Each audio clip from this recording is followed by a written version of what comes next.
BBC বাংলার television অনুষ্ঠান BBC প্রবাহে আপনাদের সবাইকে স্বাগত জানাচ্ছি। আমি শারমিন রমা। শুরুতেই দেখে নেব আজ কি থাকছে। কেন বারবার অশান্ত হয়ে উঠছে পাহাড়ি জনপদ? বড় বহর নিয়ে প্রধান উপদেষ্টার বিদেশ সফর ঘিরে নানা প্রশ্ন। নিজেদের নির্দেশনা কতটা মানছে সরকার? নির্বাচন সামনে রেখে রাজনৈতিক দলগুলোর অবস্থান এখন কোন পর্যায়ে? নির্বাচন প্রস্তুতি কিভাবে চলছে?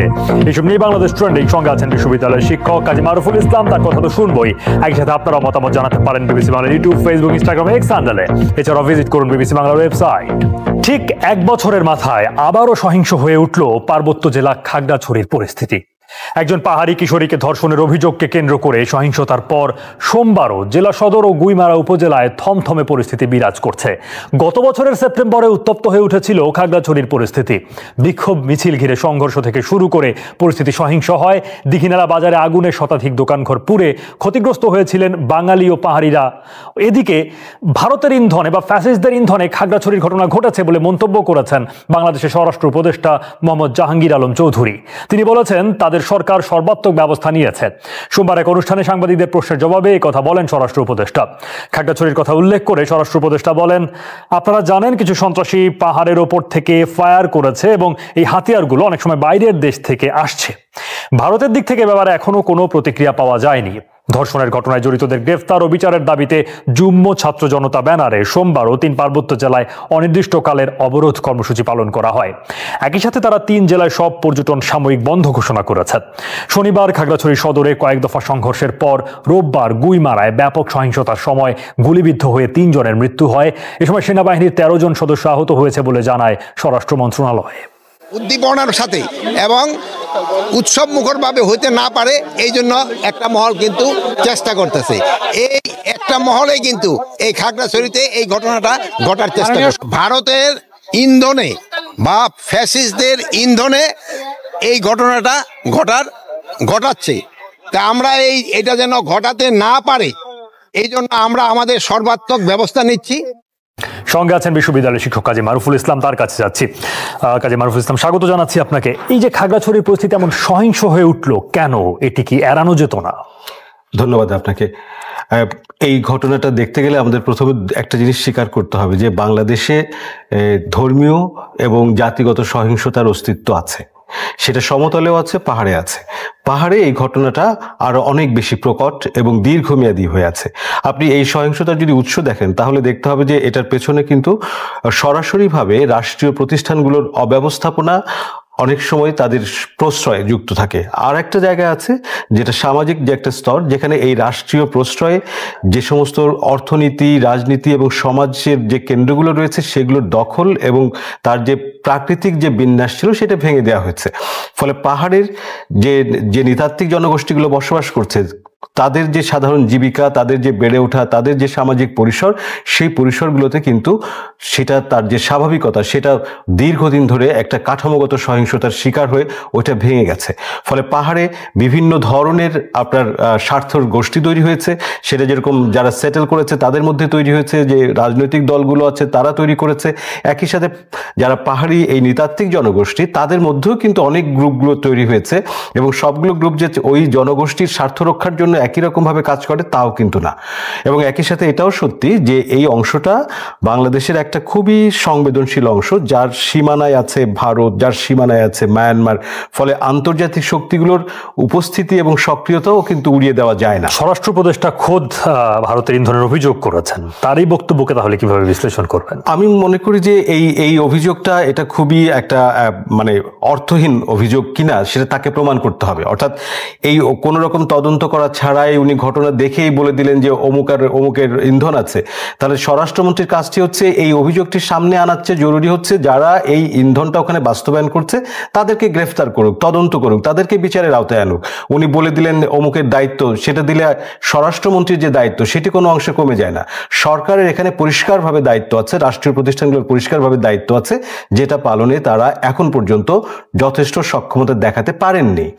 এখন রাষ্ট্রীয় প্রতিষ্ঠানগুলোর ব্যর্থতার কথা বলছেন এবং অনেকগুলো উপাদানের কথা বলছেন যেগুলো একরকম অপরিবর্তিত দিনের পর দিন। তাহলে বারবার এই যে অশান্ত হয়ে উঠছে পাহাড়ি জনপদগুলো, সেটিকে আসলে এর বাইরে নেই, অর্থাৎ এই ধরনের দীর্ঘমেয়াদী অশান্তি দূর করার আসলে উপায় কি? প্রথমত যে আপনার দেশের যে মানে পার্বত্য চট্টগ্রাম তো বাংলাদেশের বাইরের অংশ না, বাংলাদেশের রাজনীতির বাইরের অংশ না, অর্থনীতির বাইরের অংশ না। ফলে বাংলাদেশের রাজনীতিতে যদি আমরা গণতান্ত্রিকতার চর্চা করতে পারি, গণতান্ত্রিক প্রতিষ্ঠানগুলোকে আমরা শক্তিশালী করতে পারি, আইনের শাসনকে শক্তিশালী করতে পারি, এবং সকল ধরনের, বিশেষ করে যে সমস্ত প্রান্তিক জনগোষ্ঠী আছে, বিশেষ করে এই ধরেন এরকম যারা পাহাড়ে বসবাস করছে, এই নৃতাত্ত্বিক জনগোষ্ঠীগুলো, এদের রাজনৈতিক পরিসরে নীতি নির্ধারণের ক্ষেত্রে যদি তাদের অংশগ্রহণটাকে আমরা নিশ্চিত করতে পারি, তাহলে অনেকাংশে তাদের যে ক্ষোভ, তাদের যে দাবি, তাদের যে সংকটগুলো আছে, সেগুলো নিরসনে আমরা আরো সংবেদনশীল আচরণ করতে পারি। সেটা একটা জায়গা। আমাদের কাছে তো একটা খুব ইতিমধ্যেই তো একটা ইনস্ট্রুমেন্ট আছে, যেটা হচ্ছে আমাদের চুক্তিটা। সেই চুক্তিটাকেও যদি আমরা পূর্ণভাবে যদি বাস্তবায়ন করতে পারি, তাহলে অনেকাংশে এই দ্বন্দ্বটার খানিকটা নিরসন, অ্যাটলিস্ট একটা যুক্তিসঙ্গত মাত্রা এটাকে হয়তো আনা সম্ভব, যদি এটার পূর্ণ বাস্তবায়ন হয়। সেটা কিন্তু হয়নি। জাতিসংঘ অধিবেশনে যোগ দিতে প্রধান উপদেষ্টা অধ্যাপক মোহাম্মদ ইউনূসের এবারের নিউ ইয়র্ক সফরটি নানা কারণে আলোচিত। সেসব কারণের একটি তার সফর সঙ্গীর সংখ্যা। গত ডিসেম্বরে উপদেষ্টা কিংবা সরকারি কর্মকর্তাদের বিদেশ যাত্রা নিরুৎসাহিত করতে বিশেষ নির্দেশনা জারি করা হলেও গত এই এক বছরে বরং তাদের ঘন ঘন বিদেশ সফরে যেতে দেখা গেছে। একদিকের পেছনে অর্থ ব্যয়, অন্যদিকে সব সফর থেকে সরকারের অর্জন কি, তা নিয়েও নানা প্রশ্ন উঠছে। মুকিমুল হাসানের প্রতিবেদন। জাতিসংঘ সাধারণ পরিষদের অধিবেশনে যোগ দিতে গত 22 সেপ্টেম্বর রাতে যুক্তরাষ্ট্র সফরে যান বাংলাদেশের প্রধান উপদেষ্টা অধ্যাপক মোহাম্মদ ইউনূস। এই সফরে প্রধান উপদেষ্টার সঙ্গী হয়েছেন 3টি রাজনৈতিক দলের শীর্ষ পর্যায়ের নেতা, বেশ কয়েকজন উপদেষ্টা ও কয়েক ডজন সরকারি কর্মকর্তা। এই সফর সংক্রান্ত একটি নথিতে দেখা গেছে, এবারে প্রধান উপদেষ্টার যুক্তরাষ্ট্র সফরের সঙ্গী হয়েছেন উপদেষ্টা, রাজনীতিবিদ, সরকারি কর্মকর্তা সহ অন্তত 100 জন। বাংলাদেশের গণমাধ্যমের খবরেও বলা হয়েছে এই সংখ্যা 104 জন, যদিও প্রধান উপদেষ্টার প্রেস উইং দাবি করেছে এই সংখ্যা 62 জন। অন্তর্বর্তী সরকার দায়িত্ব নেওয়ার পরপরই গত বছর সেপ্টেম্বরে প্রধান উপদেষ্টা যখন জাতিসংঘ অধিবেশনে যোগ দিতে যুক্তরাষ্ট্র গিয়েছিলেন, তখন তার সফরসঙ্গী সংখ্যা ছিল আরও কম।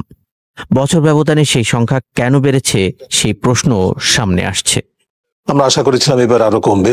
সুনির্দিষ্ট গভর্নমেন্টের যে লিস্ট, 2টা লিস্ট হয় এই ধরনের প্রতিনিধি দলে, 2টা লিস্ট যোগ করলে দেখা যাচ্ছে যে 100-র উপরে।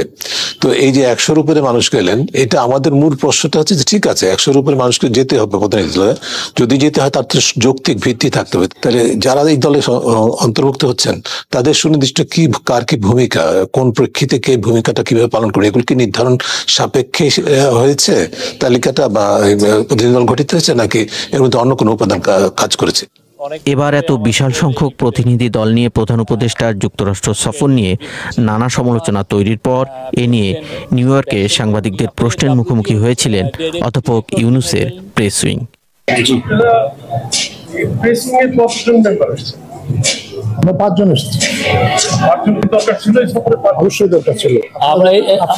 আমি বলি, আপনি কিভাবে জানেন যে দরকার ছিল কি ছিল না? এটা তো আপনার বিষয় না।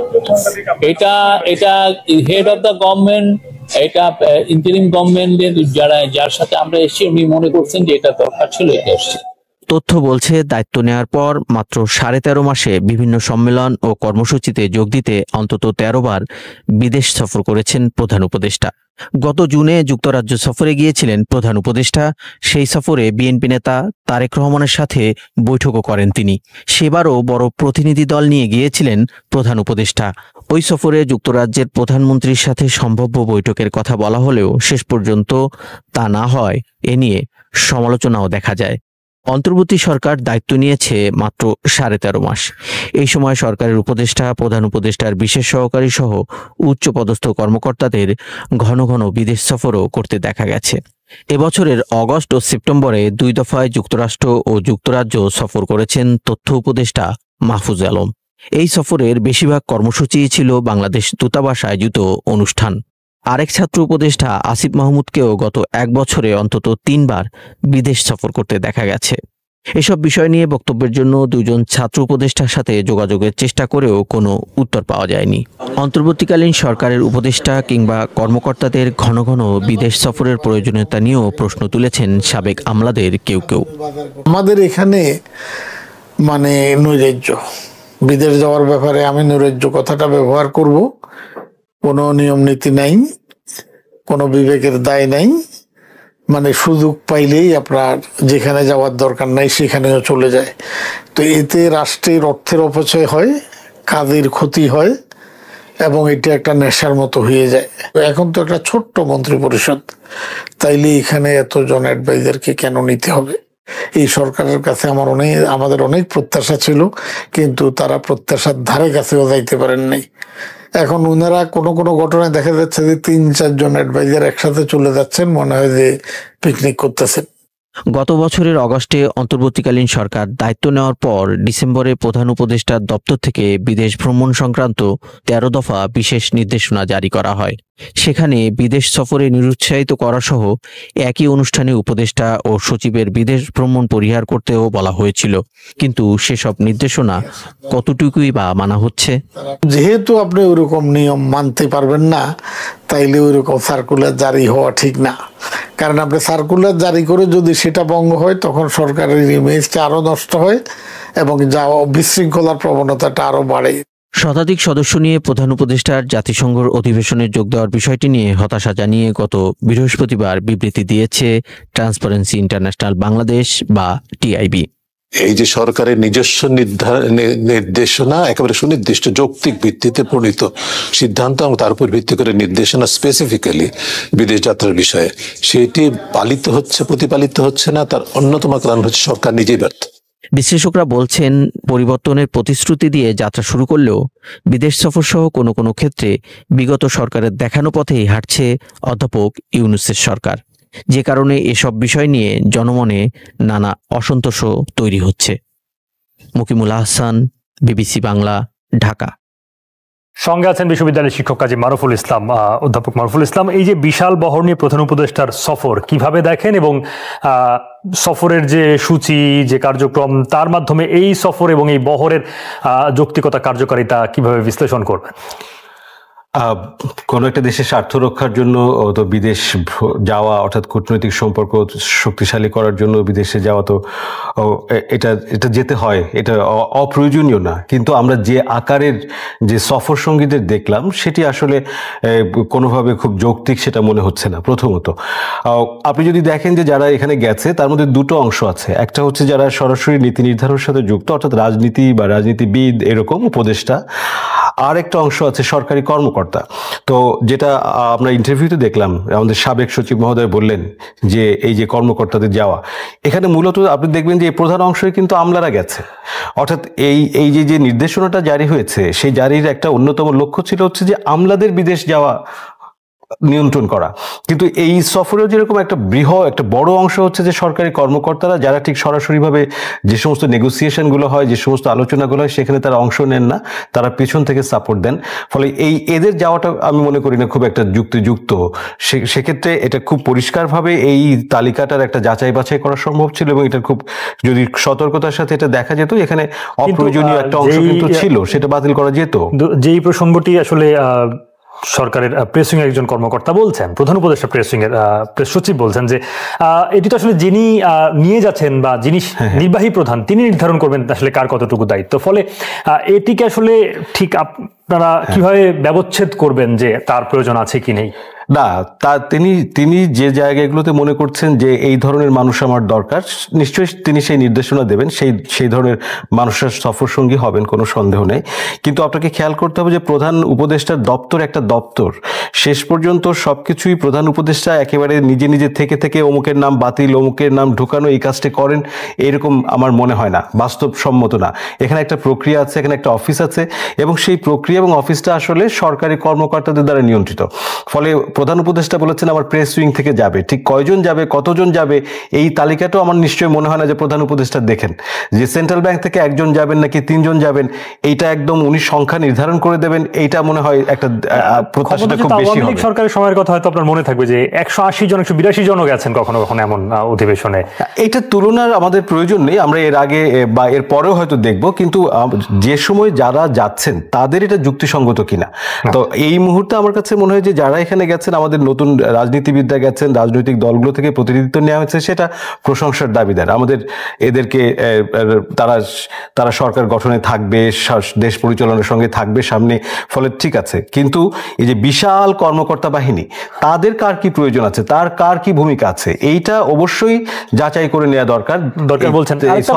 সংক্ষেপে একটা প্রশ্ন, যে ব্যক্তিগত বা বেসরকারি কর্মসূচিকেও সরকারি সফরের তকমা দেওয়া হচ্ছে কিনা এমন প্রশ্ন সামনে আসছে, কেন? সেটাও আমরা দেখছিলাম যে আসলে অর্থাৎ প্রশ্নটা একটাই, যে সফর সঙ্গী যে আমরা নিলাম তারা ওখানে যে করবেনটা কি। আমার 100 জন কিংবা 200 জন নিতেও আপত্তি নেই, যদি তাদের যদি যথাযথ কাজ থাকে, ভূমিকা থাকে। এখন আমি এখানে গেলাম, যাওয়ার পরে আমি রাজনৈতিক দলের মিটিং করলাম, আমি আমার আত্মীয়ের বাড়ি বেড়াতে গেলাম, এটাই যদি কাজ হয়ে থাকে তাহলে তো এটা সরকারি অর্থের পরিষ্কারভাবে অপচয়।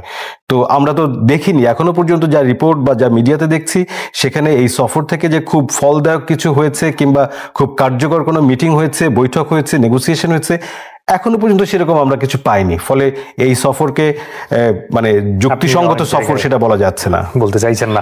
আগামী ফেব্রুয়ারি মাসে জাতীয় সংসদ নির্বাচন ঘিরে বেশ সরগরম রাজনৈতিক অঙ্গন। তবে রাজনৈতিক দলগুলোর মধ্যে নানা ধরনের দ্বন্দ্ব বা মতভেদ কমেনি। আওয়ামী লীগের বিপরীত ঐক্যবদ্ধ থাকা বিভিন্ন অংশ এখন ভিন্ন ভিন্ন অবস্থানে।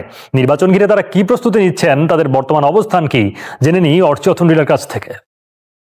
আগামী ফেব্রুয়ারি মাসে জাতীয় সংসদ নির্বাচন হবে সেটা ঘোষণা করা হয়েছে। আওয়ামী লীগ সরকারের পতনের পর এটি হবে ভিন্ন ধরনের নির্বাচন। গত 1.5 দশকে যেমন আওয়ামী লীগের একচেটিয়া আধিপত্য ছিল, সেখানে আসন্ন নির্বাচনে আওয়ামী লীগ থাকবে বলে মনে হচ্ছে না। কিন্তু বাকি যারা আলোচনায় আছে, সেসব দলের এখন কি অবস্থা? নির্বাচন ঘিরে কে কি চাইছেন বলছেন?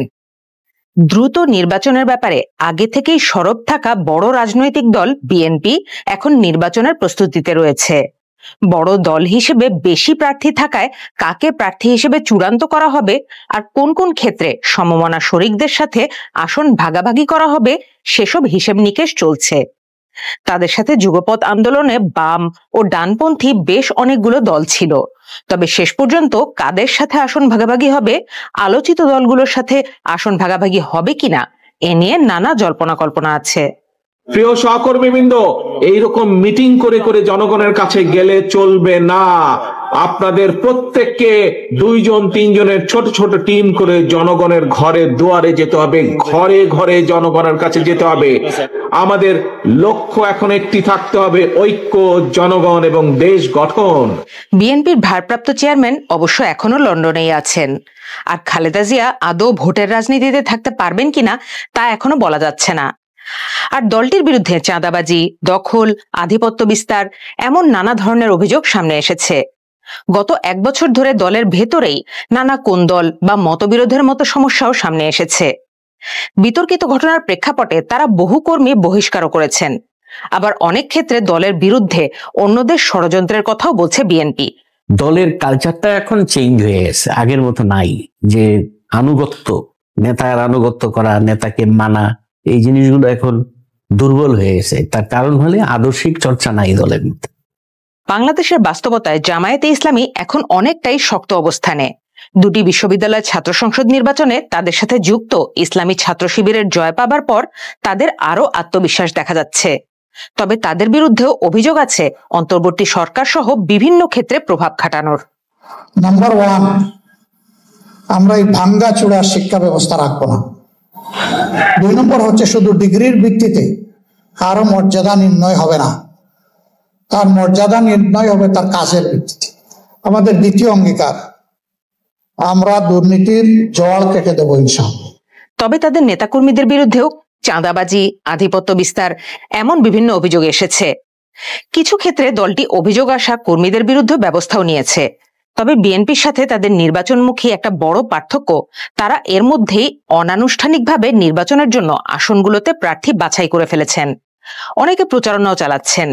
যদিও ফেব্রুয়ারিতে নির্বাচনের কথা তারাই আগে বলেছিলেন, এখন তারা নির্বাচন পদ্ধতি পরিবর্তনের দাবি নিয়ে মাঠে নেমেছেন। এতে শরিক হয়েছে ইসলামী আন্দোলন, খেলাফত মজলিসের মতো আরো 6টি দল। তারা চান আনুপাতিক বা পিআর পদ্ধতিতে নির্বাচন। পিআর পদ্ধতির নির্বাচন হলো দলের পাওয়া ভোটের অনুপাত অনুযায়ী সংসদে আসন সাজানো। কিন্তু এইটা এত ভিন্ন, আমাদের 100 বছরের অভিজ্ঞতা থেকে এত ভিন্ন যে এইটা মানুষকে বোঝাতে অন্তত 10 বছরের একটা প্রচারণা লাগবে, এবং এটা অনেক জটিল ব্যাপার, অনেক মানে অঙ্কের ব্যাপার আছে। এই পিআর পদ্ধতি নিয়ে আপত্তি রয়েছে বিএনপির, তাই দলগুলোর এই দাবিকে বিএনপি তাদের উপরে চাপ প্রয়োগের কৌশল হিসেবে দেখছে। আর জুলাই অভ্যুত্থানের সামনে থাকা তরুণদের দল এনসিপি চায় সংসদের উচ্চকক্ষে পিআর। এই জটিলতার সমাধান এখনো নেই। এখনো নিবন্ধন না পেলেও গণ অভ্যুত্থানের নেতৃত্বে থাকা ছাত্রদের নিয়ে গঠিত জাতীয় নাগরিক পার্টি বা এনসিপি বেশ আলোচিত একটি দল। অভিযোগ আছে যে তারা অন্তর্বর্তী সরকারের থেকে বারবারই নানা রকম সুযোগ সুবিধা পেয়ে আসছেন।